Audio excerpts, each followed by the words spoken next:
Hello friends, this is Deepak Singh and today we'll be discussing the topic of Indus River Dolphin. इस topic को हम discuss करेंगे क्योंकि ये Hindu newspaper में अभी रिसेंटली आया था। नवंबर 1 2021 का जो न्यूज़पेपर था उसमें ये बीच में एक बड़ा आर्टिकल आया था।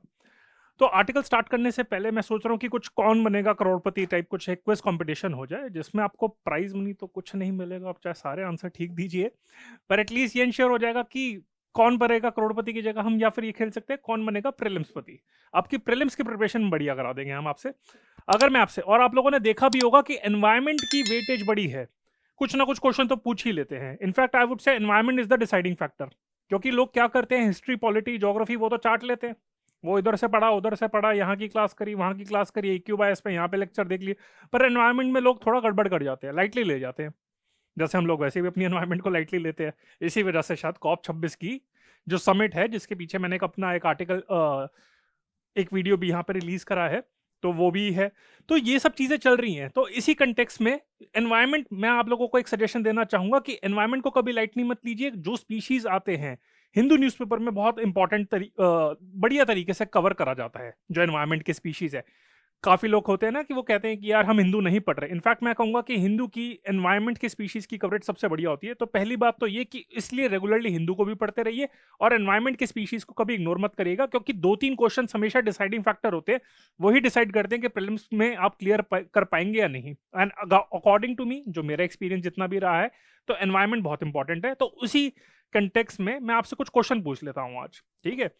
अगर मैं आपसे पहला क्वेश्चन कहूँ, इधर मत देखिए, चीटिंग हो जाएगी। चलिए, मेरा हाथ जा नहीं रहा वहां पे। जैसा अगर मैं आपसे वैसे क्वेश्चन पूछूं, वैसे तो आंसर बोर्ड पे ही लिखा हुआ है, भूलन करके, BHULAN, भूटान की तरीके से है बट टी की जगह L है। अगर मैं आपसे पूछूं कि भूलन कॉमन नेम किस स्पीशी का है, इंडस रिवर डॉल्फिन हो गया, गंगा गेंजिस रिवर डॉल्फिन हो गया आपका, या फिर किसी वाइल्ड लाइफ और दूसरे एनिमल का नाम हो गया, अगर मैं ऐसे 4-5 स्पीशी दे दूं आपको, कौन से वाटर बॉडी का हो गया, क्रोकोडाइल का हो गया, किसका हो गया, तो इस तरीके से क्वेश्चन बन सकता है। या फिर 2-3 स्टेटमेंट दी जा सकती है जिसमें कहा जाता है bhulan is the name of the species. तो करेक्ट आंसर उसमें वैसे तो इंडस रिवर डॉल्फिन है। चलो, ये तो थोड़ा आसान हो गया क्योंकि आंसर बोर्ड पे लिख दिया था। ये समझ लो क्रिकेट में जैसे होता नहीं है कि पहली बॉल आपको फ्री वो होती है ना, ट्रायल बॉल होती है, उस पर मार लो। तो चलो अब दूसरे क्वेश्चन मैं पूछता हूँ। जो इंडस रिवर डॉल्फिन है आपकी इंडिया में, अब इंडस रिवर की काफी आपकी ट्रिब्यूटरीज हैं, आपकी डिस्ट्रीब्यूटरीज हैं, तो उसमें से उसकी कौन सी ब्रांच है जिसमें इंडस रिवर डॉल्फिन इकलौती पाई जाती है इंडिया में? इंडिया की कौन सी ऐसी रिवर है, कौन सी रिवर है इंडस रिवर की ब्रांच जिसमें सिर्फ सिर्फ उसी रिवर में इंडस रिवर डॉल्फिन मिली जाती है? अगर मैं आपसे पूछूं रावी, चेनाब, ब्यास या सतलुज, तो उसमें आपका क्या आंसर रहेगा? जरा गौर करिए इस पे, ठीक है। अगर ये क्वेश्चन हो गया तो इसका आंसर है ब्यास रिवर हो गया। फिर एक और इस पे क्वेश्चन बनता है, कौन सी वाइल्ड लाइफ सेंचुरी में 2007-2009 से पहले लगता था कि इंडिया में इंडस रिवर डॉल्फिन पाई नहीं जाती, सिर्फ गंगा रिवर डॉल्फिन ही मिली जाती है। पर अगर मैं क्वेश्चन कहूं कि 2007 से पहले लगता था कि सिर्फ पाकिस्तान में जो इंडस रिवर का एरिया वहीं पे मिलती थी, पर इंडिया में नहीं मिलती थी, पर 2007-2009 में स्टडीज कंडक्ट करी और वहां पे इंडस रिवर डॉल्फिन भी मिली, तो वो कौन सी वाइल्ड लाइफ सेंचुरी में मिली थी? अब एक आंसर तो मैंने हिंट दे दिए कि ब्यास रिवर थी, तो ब्यास रिवर के आसपास कौन सी वाइल्ड लाइफ सेंचुरी है वो आप इसका ध्यान रखिए। अब उसमें से मैं 3-4 ऑप्शन दूंगा आपको कौन सी में मिल सकती है, तो करेक्ट आंसर उसका हरिके वाइल्ड लाइफ सेंचुरी। इस पे एक और क्वेश्चन बन सकता है कि वो कहां पे आपकी वाइल्ड लाइफ सेंचुरी लोकेटेड है? पंजाब में। At the confluence of which two rivers? Sutlej हो गया और आपका ये हो गया ब्यास हो गया, ठीक है। एक ये क्वेश्चन भी बन सकता है। एक और क्वेश्चन इस पे बन सकता है, IUCN स्टेटस इसका क्या है? एंडेंजर्ड है, काफी न्यूज में आता रहता है, भाई कोई तो सीरियस स्टेटस होगा ना, बट ऐसे कभी कभी लगता है काफी स्पीशीज ऐसे होते हैं जो बहुत ज्यादा न्यूज में होते हैं, जिनके बारे में हाय तौबा मचाई होती है कि कल ही खत्म हो जाएंगे, बट उनका स्टेटस वैसे लीस्ट कंसर्न होता है। ये आप ध्यान रखिएगा इस चीज का। इस बारे में भी हम स्पीशीज के भी एक सीरीज लॉन्च करेंगे, उसमें मैं आपको सारे बताऊंगा। तो IUCN स्टेटस क्या है भाई? एक्सटिंक्ट इन वाइल्ड है, क्रिटिकली इंडेंजर्ड है, आपका क्या है, लीस्ट कंसर्न है। सो क्या स्टेटस है IUCN स्टेटस आपका? तो इसका करेक्ट आंसर इंडेंजर्ड हो गया। आप लोगों में से तो कोई आंसर कर ही नहीं रहा वैसे। और अगर मैं आपसे ये भी, इसमें वैसे आप लोगों इससे डिसाइफर कर ही पाएंगे, अगर मैं आपसे पूछूं कि कौन सी Indian state, which Indian state has declared Indus river dolphin as its state aquatic animal, state aquatic animal या स्टेट एक्वेटिक मैमल, तो उसमें करेक्ट आंसर क्या होगा? पंजाब, जिसके बारे में हम डिस्कस कर ही रहे हैं। थोड़ा लग ही गया होगा कि ब्यास रिवर भी है, हरिके वाइल्ड लाइफ सेंचुरी भी है। तो इस तरीके कुछ ना कुछ क्वेश्चंस बन सकते हैं। तो इसी कंटेक्स्ट में मैं इस टॉपिक को again in a 3C approach, मैं दीपक सिंह हूं और इस टॉपिक, और ये इंडस रिवर डॉल्फिन है, और हम इसे 3C अप्रोच में कवर करेंगे, दैट इज कॉम्प्रिहेंसिव, सारी डायमेंशंस कवर करेंगे, ताकि इस लेक्चर के बाद आपको कहीं और देखने को नहीं कुछ पढ़ने की देखने की जरूरत नहीं पड़ेगी। दूसरा, कंसाइज वे में 5-10 मिनट में हम इस लेक्चर को खत्म कर देंगे, और कंटेम्प्रेरी जो अब तक की डेवलपमेंट्स हुई हैं, क्या चल रही हैं, वो भी हम डिस्कस कर लेंगे। So friends, with this let's start the topic of Indus river dolphin. And पहला मेरा जो कंटेक्स्ट है, मैंने आपको बताया था कंटेम्प्रेरी क्यों हम पढ़ रहे हैं, क्योंकि आप लोग तो देखो आलसी ठहरे, है ना, आप लोगों को आदत है वेलापंथी की, न्यूज़पेपर तो आप पढ़ते नहीं है, आप लोग सारे नहीं, वैसे कुछ लोग ही, ठीक है। तो ये हिंदू न्यूज़पेपर में आर्टिकल आया था आज के नवंबर 1, 2021 में। डेट इसलिए मैंने स्पेसिफाई करी, आप कहें कि आप तो नवंबर 5 को आर्टिकल देख रहे हैं, उसके बाद कहेंगे कि यार ये नवंबर 1 को आज तो नहीं हुआ ना, तो इसलिए मैंने स्पेसिफाई कर दिया ये नवंबर 1, 2021 में के दिन ये आर्टिकल आया था। Punjab does a deep dive for Indus dolphins. तो इसमें से काफी इंफॉर्मेशन दी थी, वो मैं आगे कवर कराऊंगा। और मेन कंटेक्स्ट इसका ये था कि सेंट्रल गवर्नमेंट, आपकी जो गवर्नमेंट ऑफ इंडिया है, भारत सरकार है, उसने एक प्रोजेक्ट तो इनिशिएट करा ही है इंडस रिवर डॉल्फिन्स को प्रोटेक्ट करने के लिए। साथ में पंजाब भी, state of Punjab, government of Punjab, वो भी काफी एफर्ट ले रही है अपनी सरकार को तो बचाने के लिए, क्योंकि बहुत ज्यादा क्राइसिस तो चल ही रहा है, साथ में इंडस रिवर डॉल्फिन को प्रोटेक्ट करने के लिए। तो यही स्टेटस है इसका, मतलब जो न्यूज है इसका समरी है, पूरा सार है कि भाई पूरा आर्टिकल कौन पढ़ेगा। तो ये एक लाइन है कि पहली बात तो ये कि इंडस रिवर डॉल्फिन का सेंसस कंडक्ट करेगी। अब वो उसमें ये भी चेक करेगी कि कौन सी एनआरसी के अंदर है क्या नहीं, उसका रिलीजन चेक करेगी या नहीं, वो तो मुझे पता नहीं। बट इस विंटर में, अभी जैसी सर्दियां शुरू होने वाली हैं, दिल्ली में तो काफी ठंड बढ़ी रही है, तो उसमें एक नेशन वाइड प्रोजेक्ट है जो सेंट्रल गवर्नमेंट ने इनिशिएट कर दिया है। तो ये इस वजह से हम इस टॉपिक को आज पढ़ रहे हैं, ठीक है। अब हम एक काम करते हैं, बिल्कुल स्टेप बाय स्टेप एक ग्रेजुअल अप्रोच फॉलो करते हैं। पहली बात तो इसका साइंटिफिक नेम क्या है। साइंटिफिक नेम है इसका, बड़ा थोड़ा कॉम्प्लेक्स है तो मैं भी धीरे धीरे बोलूंगा, प्लेटेनिस्टा माइनर। इसको अगर हम ब्रेक करें, प्लेटेनिस्टा माइनर, ये इसका साइंटिफिक नेम है। कभी कभार साइंटिफिक नेम भी पूछ लेती है, यूपीएससी ने पूछे हुए पिछले 2-3 सालों में, ठीक है, इसी वजह से बता रहा हूं। जबरदस्ती का मैं भी नहीं चाहता कि आपको इंफॉर्मेशन ओवरलोड कर दूं सिर्फ just for the sake of telling. तो ये इंपॉर्टेंट होता है साइंटिफिक नेम। कॉमन नेम क्या है, जिसके ऊपर मैंने एमसीक्यू भी पूछा था, एक तो इसका भूलन हो गया, भूटान जैसा लगता है तो पर है नहीं, भूलन। दूसरा हो गया इंडस ब्लाइंड डॉल्फिन, चलो ये तो बहुत ईजी हो गया। और तीसरा है साइड स्विमिंग डॉल्फिन। ये इंपॉर्टेंट पॉइंट है, और ये इस वजह से इंपॉर्टेंट पॉइंट है कि why it is also known as side swimming dolphin. Dolphin के काफी सारे स्पीशीज, सब स्पीशीज होते हैं, पर इसे साइड स्विमिंग डॉल्फिन क्यों कहा जाता है? Because this dolphin was the first discovered side swimming आपका क्रेटेशियन स्पीशी। क्रेटेशियन एक ब्रांच है जिसमें आपका आपका वेल आ जाती है, ब्लू वेल आ जाती है, आपका फिर शार्क्स वगैरह आ जाती हैं, तो इसमें डॉल्फिन भी आ जाती हैं, तो उस ब्रांच के अंदर आज आपका आता है। So it was the first side swimming cetacean, तो इसी वजह से इसको साइड स्विमिंग डॉल्फिन भी कहा जाता है। अगर इसी तरीके से हम हर एक चीज का रीजन पढ़े तो हमें याद करने में आसानी रहेगी। अब मैं सिर्फ आपको ये बोलूंगा साइड स्विमिंग डॉल्फिन है तो शायद याद करने में मुश्किल होगी। अब मैंने ये रीजन दे दिया है, दो चीजों को जोड़ दिया है, तो दोनों पॉइंट्स याद रहेंगे, ठीक है। And it is a species of tooth whale in the family Platanistidae. जो आपका मैंने बताया था प्लेटेनिस्टा माइनर हो गया, तो उसी फैमिली में आता है प्लेटेनिस्टिड, ये आपका आ जाता है। It is a species of tooth whale in the family Platanistidae, ठीक है। ये हो गया आपका बेसिक, इसका नामकरण हो गया है। अब बच्चे के बारे में आगे बढ़ते हैं कि आगे इसका क्या हिसाब किताब है। तो ये इस तरीके से डॉल्फिन दिखती है, ब्लू कलर की नहीं होती। पहली बात तो ये ब्राउन कलर्स की, ब्राउनिश कलर की होती है।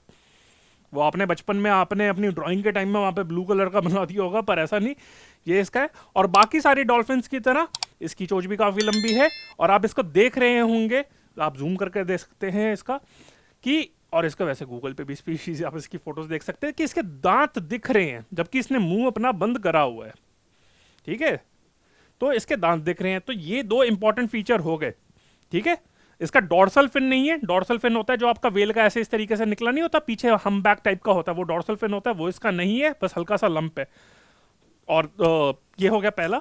दूसरा हो गया इसका कलर हो गया। तीसरा इसका जो इसका फेस है, इसके जो इस तरीके से निकल के पूरा बहुत ज़्यादा एंजेलिना जोली की तरह इसका पूरा फेस पाउट करता है, वो होता है कुछ ज़्यादा ही हो रहा है। पर मोस्ट इंपॉर्टेंट पॉइंट है इसके टीथ दिख रहे होते हैं, तो ये भी आपका पॉइंट हो गया। अब इसके बारे में पढ़ लेते हैं जो मैंने बताया था कि it has the long pointed nose characteristics of all river dolphin, ये भी हो गया। रिवर डॉल्फिन है, ये ध्यान रखना है इस चीज़ का। The teeths are visible in both the upper and lower jaws and even when the mouth is closed, ये भी हमने बता दिया। And the species has a small triangular lump in place of a dorsal fin, ये मैंने आपको बता दिया। And the body is a brownish colour and stocky at the middle, ये चलो ऐसे ही लिख दिया है, मेन ये कि इसका ब्राउनिश कलर है, ये इसका इंपॉर्टेंट पॉइंट हो गया। अब हम आगे बढ़ते हैं इसकी इकोलोकेशन के बारे में, ये इंपॉर्टेंट पॉइंट है और इसको ध्यान से याद कर लेना कि कहा जाता है कि डॉल्फिन्स आर ब्लाइंड, तो उसके बारे में भी हम थोड़ा डिटेल में पढ़ लेते हैं, मतलब 1-2 मिनट में पढ़ाएंगे, ज़्यादा भी नहीं।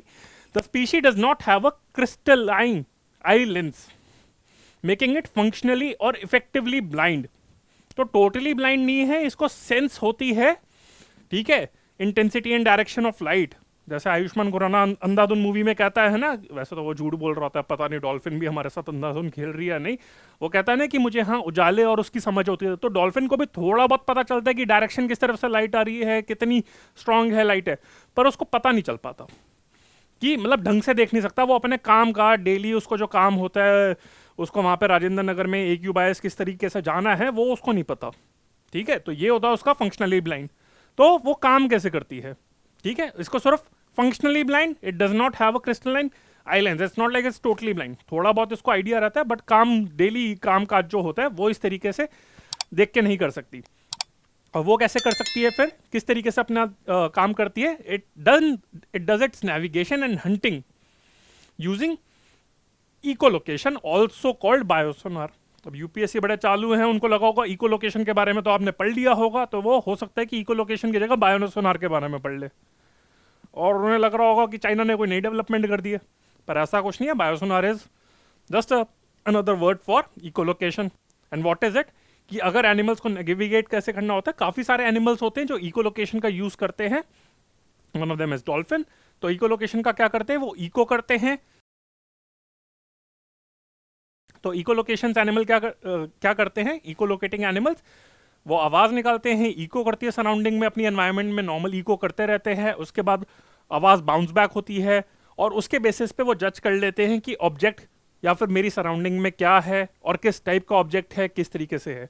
तो इसी तरीके से ये अपना नेविगेशन करते हैं और अपना फूड भी ढूंढते हैं, ठीक है। अब ये मैंने इंडस रिवर का मैप आपको दिखा दिया है, और ये किस बताने इसका डिस्ट्रीब्यूशन भी पढ़ लेते हैं। और वो मैंने आपको बताया था कि किस कंटेक्स्ट में ये मैंने मैप बताया है, ये बताने के लिए कि इंडस रिवर की जो लोअर इसका आपका जो एरिया है, जो कोर्स है रिवर का पाकिस्तान में, पहले लगता था कि पाकिस्तान में ही इंडस रिवर में ही सिर्फ इसको मिला ये डॉल्फिन्स पाई जाती थी, इसी वजह से इनका नाम इंडस रिवर डॉल्फिन है। पर बाद में 2007-2009 के बीच में डिस्कवरी हुई कि इंडिया में भी ब्यास रिवर में ये मिली जाती हैं। तो यहाँ पे कंफ्यूजन करने के लिए, जैसे बहुत सारी इसकी आपकी ब्रांचेस हैं, पार्ट्स है, झेलम हो गया, चेनाब हो गया, रावी हो गया, सतलुज, ब्यास हो गया, तो सिर्फ ब्यास में मिली जाती हैं। और according to the website of WWF India, not the wrestling one, वैसे वो WWE है, तो WWF इंडिया के अकॉर्डिंग जो जहाँ पे मुझे इन्फॉर्मेशन मिली है, तो सिर्फ ब्यास रिवर में ही पाई जाती हैं। अब इसकी अगर ओरिजिन के बारे में देख लें तो यही कहा था कि टेथाइट सी जो आपकी थी वहाँ पे पहले मिलती थी, फिर उसके बाद उसको ड्राई अप हो गई, तो इसके बाद वो सिर्फ रिवर्स में ही, जो इंडस रिवर डॉल्फिन है आपकी सिर्फ रिवर्स में ही मिलती हैं, आपकी सीज वगैरह में नहीं मिलती। And they are adapted to life in the muddy river, तो मडी रिवर होती है उसमें मिल जाती हैं आपके। और पहले लगता था कि मैंने आपको बताया था कि सिर्फ ये पाकिस्तान में मिली जाती हैं, पर 2007 में वहाँ पे स्टडीज हुई थी जहाँ पे पंजाब की Harike wildlife sanctuary and lower Beas river में ये डॉल्फिन्स मिली थी। और ये जो हरिके वाइल्ड लाइफ सेंचुरी है, it is located below the confluence of Beas river and Sutlej river, ठीक है। तो यानी कि अब देखा जाए, अगर WWF इंडिया या फिर बाकी सारे सोर्सेज है हिंदू, उनके अकॉर्डिंग क्या है, इंडस रिवर के लोअर पार्ट में पाकिस्तान में वहाँ पे, एंड ब्यास रिवर जो इसकी ट्रिब्यूटरी है वो पंजाब में जो इसका कोर्स है, तो वहाँ पे मिलती है। ये इसका डिस्ट्रीब्यूशन है, तो ये भी आपका पॉइंट क्लियर हो गया। IUCN स्टेटस मैंने आपको बताया था, यानी कि international union for the conservation of nature, इसका रेड लिस्ट स्टेटस क्या है, इसका एंडेंजर्ड है। एक और पॉइंट इंपॉर्टेंट है, it is the second It is the second most endangered obligate freshwater dolphin species in the world, the first being the functionally extinct Yangtze river dolphin. तो ये status इसलिए इंपॉर्टेंट है, और मैंने सेकंड को दोबारा से बोला, सेकंड को मैंने 2 बार बोला, इस पे मैंने कुछ सेकंड भी अपने यूज करे। वो इस वजह से था क्योंकि इस स्टेटमेंट में यहाँ पे कंफ्यूज कर सकते हैं कि वो सेकंड की जगह फर्स्ट कर सकते हैं। It is the first most endangered या फिर द इनिशियल मोस्ट, इस तरीके से वो स्टेटमेंट को कंफ्यूज कर सकते हैं कि, तो यही कहते हैं कि यंगसी रिवर डॉल्फिन है वो इससे भी ज्यादा वल्नरेबल है, वो फंक्शनली एक्सटिंक्ट है, उसके बाद ये इंडेंजर्ड है। जो गंगा रिवर की डॉल्फिन है वो उसकी सिचुएशन ज्यादा बेटर है। और अगर हम साइट्स का देखें, convention on international trade in endangered species of wild fauna and flora, तो उसमें ये अपेंडिक्स 1 में लिस्टेड है। इसका मतलब है prohibiting it's hunting and trade off body parts. ये इसका स्टेटस हो गया। और थ्रेट्स क्या हो गए? थ्रेट्स अगर आप देखेंगे कि कोई भी रिवर स्पीशी, उसका थ्रेट क्या होंगे मेनली, चाहे ऑलिव रिडले का हो, चाहे कोई भी स्पीशी हो आपका एक्वेटिक एनिमल्स मैमल्स की अगर हम बात करें तो क्या होगा? रिवर पॉल्यूशन होगा। इस केस में स्पेसिफिकली क्या है वहाँ पे, जैसे कि आपका हो गया शुगर केन और कॉटन क्रॉप्स। पाकिस्तान में कॉटन की प्रोडक्शन काफ़ी ज़्यादा हाई होती है, तो वहाँ पे जो पेस्टिसाइड यूज़ करा जाता है फिर वो रिवर में आ जाता है, तो इसकी वजह से क्या होता है, फिश मर जाती हैं और फिर डॉल्फिन को खाना नहीं मिल पाता। फिर इनको भी हंट करा जाता है, डॉल्फिन को, इनके मीट के लिए, ऑयल के लिए, and for use in traditional medicine. और मोस्ट इंपॉर्टेंट रीजन है जो ज़्यादा इनकी सिचुएशन खराब हुई थी, वो इस वजह से हुई थी because of construction of numerous dams and barrages that began in 1930s in British India. तो इसकी वजह से क्या हुआ था, वहां पे आपके डैम्स कर दिए गए थे, इंडस रिवर पे बैरेजेस बना दिए गए थे छोटे छोटे से, तो रिवर को स्प्लिट कर दिया गया था और नेविगेशन में प्रॉब्लम होने लग गई थी। फिर वो वहां पे खुली तरीके से नेविगेशन नहीं कर पाती थी, तो उनकी माइग्रेशन को भी इम्पैक्ट होने लगा था। ठीक है, तो इसी वजह से स्मॉल ग्रुप्स में हो गए थे, उनके हैबिटेट डिस्ट्रक्शन होने लग गई थी, माइग्रेशन को इशू होने लग गए थे, तो बुरा मान गए। इस वजह से उनका वहां पे पॉपुलेशन डिक्लाइन होने लग गया, वो डिप्रेशन में जाने लगी। तो ये इसके रीजंस हैं, ये मेजर थ्रेट्स हैं। ठीक है, अब क्या क्या स्टेप लिए गए हैं, तो पाकिस्तान का ये नेशनल एक्वेटिक मैमल है। एक्वेटिक में, not overall but aquatic mammal में देखा जाए तो national aquatic mammal of Pakistan है। मैंने आपसे स्टार्टिंग में एक क्वेश्चन भी पूछा था कि कौन सी स्टेट, इंडियन स्टेट ने इसे स्टेट एक्वेटिक एनिमल का स्टेटस दिया हुआ है, वो है पंजाब, जिसने 2019 में दिया था। यह आज के आपके हिंदू न्यूज़पेपर में भी आपका मेंशन था। और पंजाब गवर्नमेंट ने एक और प्रोजेक्ट भी इसका इनिशिएट करा है कुछ टाइम पहले, कि इसको तो प्रोटेक्ट करना है, साथ में ब्यास रिवर उसको भी रिजुविनेट करना है। जो मैंने आपको सारी प्रॉब्लम बताई थी कि रिवर पॉल्यूशन हो गया, ये सब चीज़ें हो गई, तो उसको भी टैकल करना है। 5 साल की उसकी ड्यूरेशन है। और इसका एक की फैक्टर ये है कि डॉल्फिन इको टूरिज्म भी इसके अंदर इंक्लूड करा जाएगा। साथ में dedicated individuals by the name of Beas dolphin Mitra, friends and protectors of the river Beas as well as dolphin, वो भी डेवलप करे जाएंगे। तो कुछ लोग डेजिग्नेट करे जाएंगे कि आप डॉल्फिन को प्रोटेक्ट करो, तो ब्यास डॉल्फिन मित्रा। तो instead of asking a question on any other aspect which I have discussed in the starting of this lecture, they can ask a question that which state has implemented Beas dolphin Mitra. तो इसमें वो पूछ सकते हैं Punjab, Haryana, Himachal, Uttarakhand, confuse करने के लिए। तो करेक्ट आंसर आपका पंजाब। तो फ्रेंड्स, ये हमने 3C अप्रोच में इसको कवर कर लिया। आई होप आपको अच्छा लगा हो, और अगर आपको अच्छा लगा है तो यूट्यूब के वीडियो पे आप कमेंट करिए। और हम काफ़ी सारे सोशल मीडिया पे प्लेटफॉर्म पे अवेलेबल भी हैं, जैसे आपका हो गया फेसबुक, जिसकी पेरेंट कंपनी का नाम अब क्या हो गया, मेटा, है ना। इसके बारे में भी हम डिस्कस करेंगे कि मेटावर्स क्या होता है। फिर इंस्टाग्राम है, टेलीग्राम हो गया, यूट्यूब हो गया, और ये हमारा नंबर है, आप हमें कॉल कर सकते हैं, मिस कॉल कर सकते हैं। ठीक है, और सब्सक्राइब करिए और लाइक करिए। ये मत करिएगा, आप लाइक करिएगा। अगर कुछ वैसे फीडबैक है तो definitely you can press it and you can always give your feedback to us. So friends, this is Deepak Singh. I hope you like this lecture, and if you have any queries then please feel free to contact us. Okay friends, bye, take care.